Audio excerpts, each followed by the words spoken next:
Assalamualaikum warahmatullahi wabarakatuh. Hai siswa kelas 3 sekolah dasar. Bagaimanakah kabar kalian untuk minggu ini? Semoga lebih semangat belajar ya, karena kalian sudah liburan semester 1 di minggu kemarin. Untuk minggu ini kita memasuki semester 2. Nah, tentunya harus lebih semangat dan juga harus tetap menjaga kesehatan agar kita tidak sakit. Nah, untuk mengawali pembelajaran di semester 2 ini, pendidikan agama Islam dan budi pekerti, kita akan membahas tentang hati tentram dengan berperilaku baik untuk bagian yang pertama. Untuk bagian ini kita nanti akan membahas tentang ikhlas. Kalian sudah pernah tahu ikhlas? Nah, itu nanti akan kita bahas apa itu ikhlas, kemudian manfaatnya apa, ciri-cirinya bagaimana. Nanti akan kita pelajari dengan harapan setelah kita nanti mempelajari ini, kalian nanti dalam berbuat harus yang ikhlas. Oke ya? Sekarang kita mulai dengan menyimak gambar. Coba kalian perhatikan gambar di bawah ini. Ini gambar apa? Ada gambar seorang anak yang sedang memberikan uang kepada peminta-minta. Ini kira-kira gambar ini menunjukkan apa? Gambar ini menunjukkan seorang anak yang sedang memberi kepada pengemis dengan ikhlas. Itu adalah gambar yang pertama. Untuk gambar yang kedua, coba apa ini yang bisa kita gambarkan? Gambar yang kedua, ini ada seorang petani ya, karena ada di sawah, sedang mencangkul, mengolah tanahnya. Di sini ada kerbau juga. Kira-kira apa ini yang dapat kita ambil? Ini adalah seorang petani yang sedang mengolah sawah dengan ikhlas. Dari kedua gambar itu ada kesamaan. Kesamaannya apa antara kedua gambar itu? Kesamaannya adalah kedua-duanya itu menunjukkan rasa ikhlas dalam berbuat. Yang pertama tadi ikhlas memberikan sebagian uangnya kepada pengemis, padahal itu anak-anak masih kecil seusia kalian.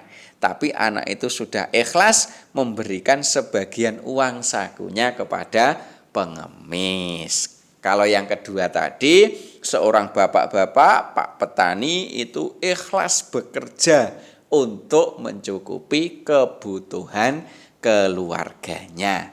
Jadi keduanya itu sama-sama ikhlasnya. Itu. Kemudian lalu apakah ikhlas itu? Jadi kalau kita melihat gambar itu kan sama-sama orang yang ikhlas. Ikhlas itu apa toh sebenarnya? Ada yang sudah tahu mungkin? Belum tahu?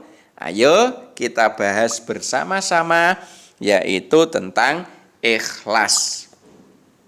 Ikhlas itu menurut bahasa artinya bersih, bisa juga diartikan suci, bisa juga diartikan murni. Jadi tergantung kita nanti membahas apa. Jadi bisa bersih, bisa suci, dan juga bisa murni. Kemudian ikhlas itu menurut istilah adalah mengerjakan sesuatu kebaikan hanya karena Allah. Jadi orang yang ikhlas itu melakukan sesuatu itu niatnya hanya karena Allah, bukan karena yang lain. Itu namanya ikhlas. Kemudian selanjutnya, yaitu semua perbuatan yang kita lakukan harus dengan ikhlas.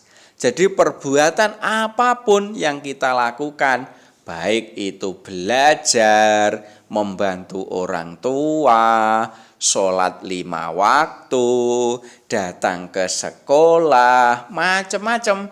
Itu semuanya harus kita lakukan dengan ikhlas, alias kita lakukan dengan hanya mengharapkan ridho Allah, tidak mengharapkan yang lain.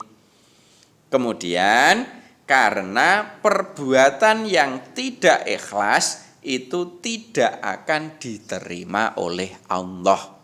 Jadi orang yang dalam berbuat itu tidak ikhlas, dia itu selalu menggerutu, maka perbuatan itu tidak akan diterima oleh Allah. Kira-kira kalau perbuatan itu tidak diterima oleh Allah, siapa yang rugi? Yang rugi ya kita sendiri. Contohnya kita sholat kita karena terpaksa, karena mungkin disuruh oleh orang tua. Kita terpaksa, berarti kita tidak ikhlas. Kalau sholat kita tidak ikhlas, sholat kita tidak akan diterima oleh Allah. Kita kan rugi. Kita sudah sholat, sudah menggerutu, sholat kita tidak diterima. Maka dari itu, agar sholat kita diterima, maka kita harus ikhlas. Tidak hanya sholat saja, semuanya jika itu dilakukan tidak ikhlas, itu tidak akan diterima oleh Allah, alias kita tidak akan mendapatkan pahala. Kemudian selanjutnya, Allah itu tidak melihat harta dan rupa kita, tapi yang dilihat oleh Allah adalah hati dan amal kita. Jadi Allah itu tidak melihat seberapa banyak harta kita, tidak melihat apakah kita itu cantik, apakah kita itu tampan, tapi yang dilihat oleh Allah adalah hati dan amal kita. Itu. Kemudian selanjutnya tentang dalil ikhlas.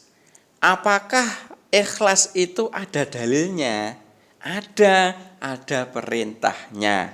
Terdapat dalam surat Al-Bayyinah ayat 5. Surat Al-Bayyinah ayat 5 itu bunyinya ini seperti ini ya.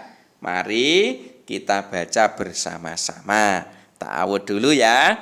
A'udzu billahi minasyaitonir rajim. Bismillahirrahmanirrahim. Wa ma umiru illa liya'budullaha mukhlishina lahuddina hunafa. Shadaqallahul azim. Itu adalah dalil tentang ikhlas. Artinya apa? Artinya adalah padahal mereka tidak disuruh kecuali supaya menyembah Allah dengan memurnikan ketaatan kepadanya dalam menjalankan agama dengan lurus. Nah, di sini yang mana yang ikhlas? Yang ikhlas itu ini loh, yang artinya memurnikan ini loh. Jadi, ketika kita menyembah Allah, itu harus yang murni. Artinya murni itu apa? Ya tanpa embel-embel, tanpa kita minta imbalan, tanpa karena diperintah oleh orang tua, tapi dalam menyembah Allah, dalam beribadah kepada Allah itu harus murni karena mencari ridho Allah. Seperti itu. Ini terdapat dalam surat Al-Bayyinah ayat 5. Itu dalilnya. Kemudian niat yang ikhlas. Jadi perbuatan yang ikhlas itu harus dimulai dari niat yang ikhlas. Jadi kita tidak bisa melakukan perbuatan yang ikhlas dimulai tanpa adanya niat yang ikhlas. Jadi Sebelum kita melakukan perbuatan, kita harus niati, dan niat itu yang ikhlas.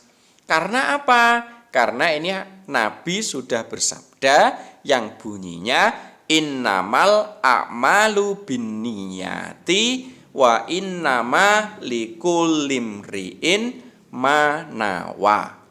Artinya sesungguhnya setiap perbuatan tergantung niatnya, dan sesungguhnya setiap orang akan dibalas berdasarkan apa yang diniatkan. Nah, dari ini jelas bahwa setiap kita akan melakukan perbuatan apapun, kita harus niat dulu. Karena semua perbuatan itu tergantung niatnya. Kemudian setelah itu nanti orang yang melakukan sesuatu itu nanti akan dibalas berdasarkan niatnya. Kalau niatnya itu karena Allah, ikhlas karena Allah, berarti orang itu juga akan dibalas oleh Allah dengan pahala yang banyak. Tapi kalau melakukan sesuatu itu niatnya mungkin takut dengan orang tua atau ingin dipuji dengan orang tua, maka dapatnya yaitu ya hanya dipuji orang tua, ya hanya tidak dimarahi oleh orang tua, tapi tidak akan mendapatkan pahala dari Allah. Maka dari itu, ketika kita melakukan sesuatu, harus kita lakukan dengan niat yang ikhlas. Sekarang contohnya. Jadi contoh perilaku ikhlas itu apa saja? Ini diantaranya. Yang pertama, ikhlas dalam beribadah. Apa contohnya ikhlas dalam beribadah itu? Contohnya misal, Ahmad itu selalu melakukan sholat tepat waktu. Dia beribadah dengan khusyuk. Dia beribadah bukan mengharap pujian, tapi hanya mengharap ridho Allah. Nah, dari contoh ini Ahmad itu termasuk orang yang ikhlas. Karena apa? Ketika dia itu sholat tepat waktu bukan karena perintah orang tuanya, bukan karena takut kepada orang tuanya, tapi dia itu sholat tepat waktu karena mengharapkan ridho dari Allah. Pokoknya semua perbuatan, semua ibadah yang kita lakukan hanya mengharap ridho Allah, itu namanya ikhlas. Tapi kalau perbuatan ibadah kita itu mungkin karena ingin dipuji, karena takut kepada orang tua dan lain sebagainya, itu berarti belum ikhlas. Oleh karena itu, kalau kita beribadah, kita sholat, kita mengaji, maka harus diniatkan untuk mencari ridho Allah. Itu contoh ikhlas yang pertama, yaitu ikhlas dalam hal beribadah. Kemudian selanjutnya yang kedua contoh ikhlas, yaitu ikhlas dalam mengerjakan tugas. Ikhlas dalam mengerjakan tugas ini contohnya adalah Fatimah mengerjakan tugas dari gurunya selalu tepat waktu. Dia mengerjakan tugas dengan ikhlas. Ini adalah contoh ikhlas dalam mengerjakan tugas. Jadi Fatimah ini dalam mengerjakan tugas selalu ikhlas, selalu tepat waktu. Jadi dalam mengerjakan tugas itu bukan karena disuruh orang tuanya untuk mengerjakan tugas, bukan karena takut kepada gurunya, tapi memang semata-mata itu tugas adalah kewajiban Fatimah sebagai seorang pelajar harus mengerjakan tugas dari gurunya. Itu adalah contoh ikhlas dalam mengerjakan tugas. Kemudian contoh ikhlas yang ketiga, yaitu ikhlas dalam memberi pertolongan. Contohnya bagaimana ikhlas dalam memberi pertolongan ini? Ini contohnya, Rahman melihat Imron itu temannya ya, terjatuh dari sepeda. Rahman langsung menolong Imron tanpa mengharapkan imbalan. Nah, dari contoh ini, Rahman itu termasuk orang yang ikhlas dalam memberi pertolongan. Kenapa kok bisa disebut ikhlas? Karena Rahman dalam menolong Imron itu tanpa mengharapkan imbalan, tidak ingin dipuji oleh orang lain, juga tidak ingin diganti dengan uang. Tapi Rahman ini tanpa mengharapkan imbalan dalam menolong Imron. Inilah contoh ikhlas dalam memberikan pertolongan. Kalian juga harus seperti itu. Ketika menolong teman kalian, kalian juga harus ikhlas, tidak boleh mengharapkan imbalan dari teman kalian. Itu merupakan contoh ikhlas dalam memberikan pertolongan. Yang keempat, contoh ikhlas dalam menerima kehendak Allah. Kehendak Allah itu ya takdirnya Allah. Contohnya apa? Contohnya ini misalnya Umar itu terjatuh saat berjalan. Padahal ia sudah berhati-hati. Ia tidak menggerutu. Ia ikhlas atas apa yang terjadi padanya. Nah, ini Umar ini juga termasuk orang yang ikhlas. Karena apa? Menyikapi kehendak Allah. Jadi ketika Umar itu sudah jalan berhati-hati, tapi ternyata terjatuh juga. Itu merupakan kehendak Allah. Tapi Umar meskipun terjatuh dan sudah berhati-hati, padahal dia tidak menggerutu. Dia menerima kehendak Allah tersebut dengan ikhlas. Itu merupakan ikhlas dalam menerima kehendak Allah. Nah, sekarang kalian itu sudah termasuk orang yang ikhlas atau belum? Ya kita lihat saja ciri-cirinya. Kalau kalian nanti sudah memenuhi ciri-ciri yang akan kita sebutkan ini nanti, berarti kalian sudah termasuk orang yang ikhlas. Tapi kalau belum memenuhi ciri-cirinya, berarti kalian juga masih belum ikhlas. Apa saja ciri-cirinya? Ciri-cirinya yang pertama adalah perbuatan yang dilakukan itu semuanya untuk mencari ridho Allah saja. Bukan untuk mencari pujian, juga bukan untuk tidak dimarahi orang tua. Jadi memang semua perbuatan itu dilakukan untuk mencari ridho Allah. Kalau kalian sudah seperti itu, kalian sudah termasuk ciri-ciri orang yang ikhlas. Terus ciri-ciri yang kedua apa? Ciri-ciri orang yang ikhlas yang kedua adalah senang beramal secara sembunyi-sembunyi. Ibaratnya dalam beramal itu tangan kanan yang beramal, tangan kiri tidak mengetahuinya. Maksudnya apa? Kalau kita melakukan sesuatu, usahakan yang sembunyi-sembunyi. Contohnya membantu teman, itu tidak perlu diomongkan kepada temannya. Ya, wih saya kemarin membantu teman saya misalnya, itu tidak perlu. Kalau kalian membantu teman kemudian diworo-woro, besoknya itu diworo-woro ke teman yang lain, berarti kalian belum ikhlas. Termasuk juga dalam bersedekah, itu usahakan yang sembunyi-sembunyi. Hanya Allah dan orang yang kita sedekahi saja yang tahu, orang lain tidak perlu tahu. Kalau kalian sudah beramal seperti itu, kalian sudah termasuk ciri-ciri orang yang ikhlas. Selanjutnya apa lagi? Selanjutnya ciri-ciri orang yang ikhlas yang nomor 3 adalah selalu istiqomah. Maksudnya istiqomah itu apa? Istiqomah itu adalah selalu terus menerus. Misalnya ketika di tempat umum kita rajin, maka saat sendiri pun kita harus tetap rajin. Artinya di tempat manapun kita berada, ya kita tetap melakukan itu. Jangan sampai ketika ada banyak orang kita membantu orang tua karena dilihat oleh orang lain.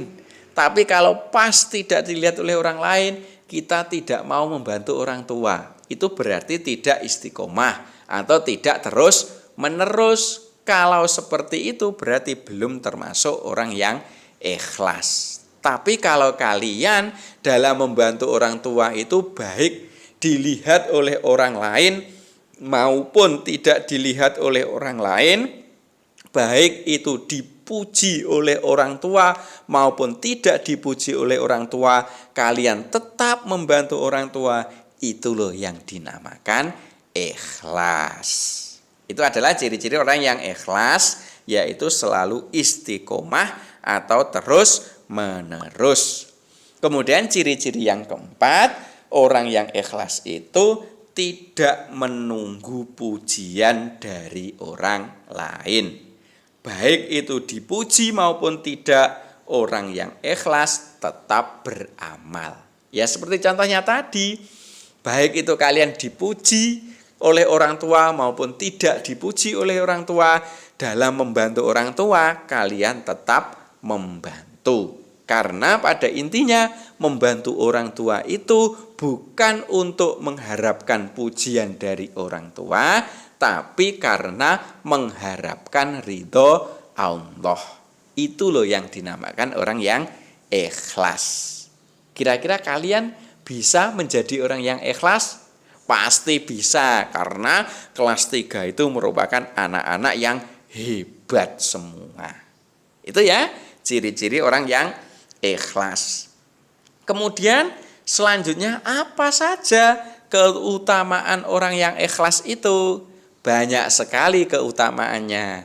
Di antaranya, yang pertama, orang yang ikhlas itu merupakan syarat utama diterimanya amal ibadah kita.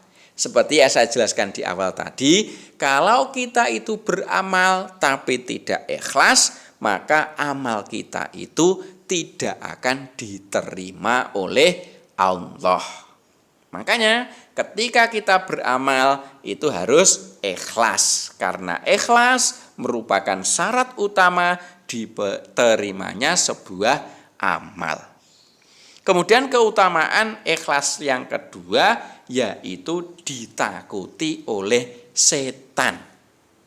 Ya, kenapa seperti itu? Karena setan itu dulu sudah bersumpah akan menggoda manusia dari atas, bawah, samping kanan, samping kiri, samping depan, samping belakang. Semuanya akan digoda kecuali orang-orang yang ikhlas. Jadi setan itu tidak mau menggoda orang yang ikhlas, karena setan itu takut menggoda kepada orang-orang yang ikhlas. Makanya kalian itu harus ikhlas agar tidak digoda oleh setan. Itu keutamaan orang ikhlas yang ketiga, yaitu jauh dari sifat munafik. Apa itu munafik? Munafik itu orang yang dalam hatinya itu tidak sama dengan orang yang dalam mulutnya. Itu adalah orang munafik, alias orang munafik itu bermuka dua, ya. Kenapa bermuka dua? Maksudnya itu antara hati dan mulutnya tidak sama. Selanjutnya keutamaan ikhlas yang nomor 4, hidup kita nanti akan lebih tenang dan lebih tentram. Karena semua perbuatan kita itu tidak untuk mengharap pujian orang lain, tidak untuk karena mengharapkan imbalan, tapi semua perbuatan kita itu kita pergunakan untuk mencari ridho Allah. Kalau sudah demikian, maka hati kita akan lebih tenang dan lebih tentram. Itu beberapa keutamaan orang yang ikhlas. Dengan harapan semoga kalian setelah pelajaran ini kalian bisa ikhlas dalam beramal. Baik itu ikhlas dalam belajar, ikhlas dalam pergi ke sekolah, ikhlas dalam membantu orang tua, ikhlas dalam beribadah, dan lain sebagainya. Bisa ya? Oke, sementara itu semoga bermanfaat. Saya akhiri. Assalamualaikum warahmatullahi wabarakatuh.